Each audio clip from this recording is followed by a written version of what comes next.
विषय काय चालू होता की वर्णन करणारे तुकोबार हे विष्णूचा अवतार आहे आणि ज्ञानेश्वर महाराज देखील महाविष्णूचा अवतार आहे. मग तुकोबाराय ज्ञानेश्वर महाराजांचं वर्णन का करतात मी सांगितलं पाहिजे. पहा, आजपासून 750 वर्षापूर्वी भगवान श्री ज्ञानोबारायनं समाधी घेतली होती. कोणतं प्रमाण लागते? ज्ञानदेव घेतले दान बाबा बाळ छंद, समाधी बैसला निर्वाण बाबा बाळ छंदो, कथा कीर्तन करी बाबा बाळ छंदो. आजपासून 750 वर्षापूर्वी भगवान श्री ज्ञानोबारायनं समाधी घेतली आणि ज्ञानेश्वर महाराजांनी समाधी घेतल्याच्या नंतर आळंदीच्याच एका ब्राह्मणाच्या अंतःकरणामध्ये असा भाव जागृत झाला. त्या ब्राह्मणाचं वय होतं 80 वर्ष. किती होतं? 80 वर्ष. आणि आता 80व्या वर्षी त्या ब्राह्मणाला असं वाटत होतं की आपल्या अंगामध्ये अगण्य असं बळ असावं. किती? 80व्या वर्षी. 80 वर्षापैकी त्याला असं कधीच वाटलं नाही. आणि 80व्या वर्षी त्याला असं वाटत होतं की आपल्या अंगामध्ये बळ असावं. 80व्या वर्षी त्याला असं वाटत होतं की आपल्याकडं अफाट अशी संपत्ती असावी. असे अनेक प्रश्न त्याच्या मनामध्ये निर्माण झाले आणि ह्या सगळ्या इच्छा पूर्ण व्हाव्या याच्यासाठी तो ज्ञानेश्वर महाराजांच्या दरबारामध्ये असं धरणं धरून बसला. आता ज्ञानोबाराय म्हणतात एक विशिष्ट वय मर्यादा असते की नाही संपत्ती कमवण्याची. प्रथमो नार्दितोन विद्या, द्वितीयो नार्दितोन धनम, तृतीयो नार्दितोन पुण्यम, चतुर्थम किम कर्षति. चार आश्रम सांगितले: ब्रह्मचारी, गृहस्थ, वानप्रस्थ आणि संन्यास. आणि या चारही आश्रमाचा नियम आहे ब्रह्मचारी धर्म घोकावे अक्षरे, आश्रमे विचारे षटकर्म, वानप्रस्थ तरी संयोगी वियोग, संन्यास तो त्याग संकल्पाचा. 4 आश्रम सांगितले. त्याच्यावर ज्ञानोबाराय म्हणतात 80 वर्षापैकी आजपर्यंत या म्हाताऱ्याला असं कधीच वाटलं नाही की याच्या अंगामध्ये बळ असावं. 80 वर्षापैकी. आणि 80व्या वर्षी याला असं वाटत आहे की याच्या अंगामध्ये बळ असावं. 80 वर्षापैकी याला असं कधीच वाटलं नाही की याच्याकडं संपत्ती असावी. 80व्या वर्षी याला असं वाटत आहे की याच्याकडं संपत्ती असावी. 80 वर्षापैकी हा धरणीकरी कधीच कीर्तनाला आला नाही, कधीच कथेला गेला नाही, कधीच हरिपाठाला गेला नाही, कधीच प्रवचनाला गेला नाही, यानं कधीच वाऱ्या केला नाही. 80व्या वर्षी त्याला असं वाटू लागलं आणि असं धरणं धरून बसला. शेवटी ज्ञानोबाराय येते. शेवटी ज्ञानोबारायला त्याची दया आली आणि ज्ञानोबाराय त्या धरणेकऱ्याच्या स्वप्नामध्ये गेले.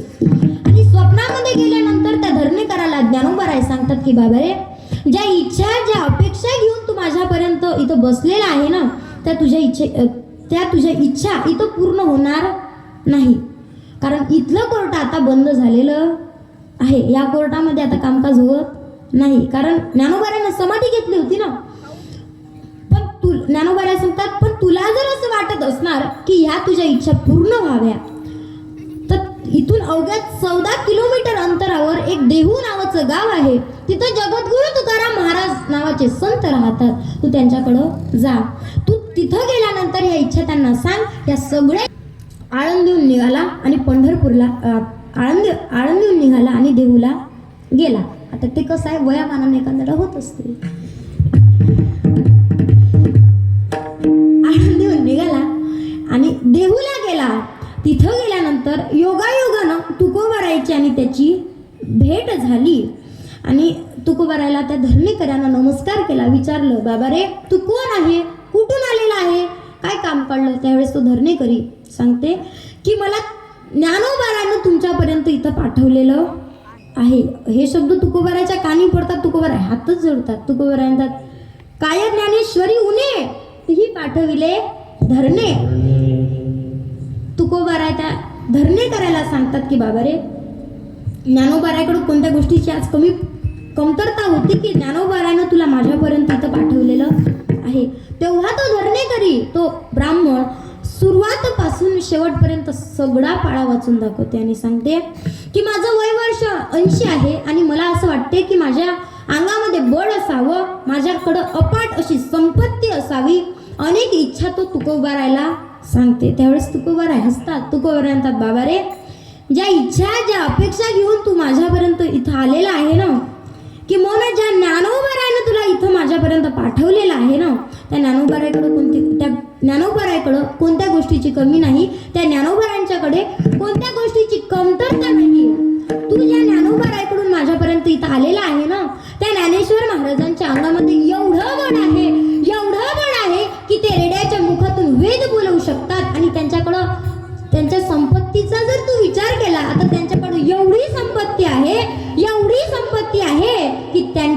अंगणात सोन्याचा पिंपळ आहे अभंगाच्या प्रथम चरण. जयाची ये द्वार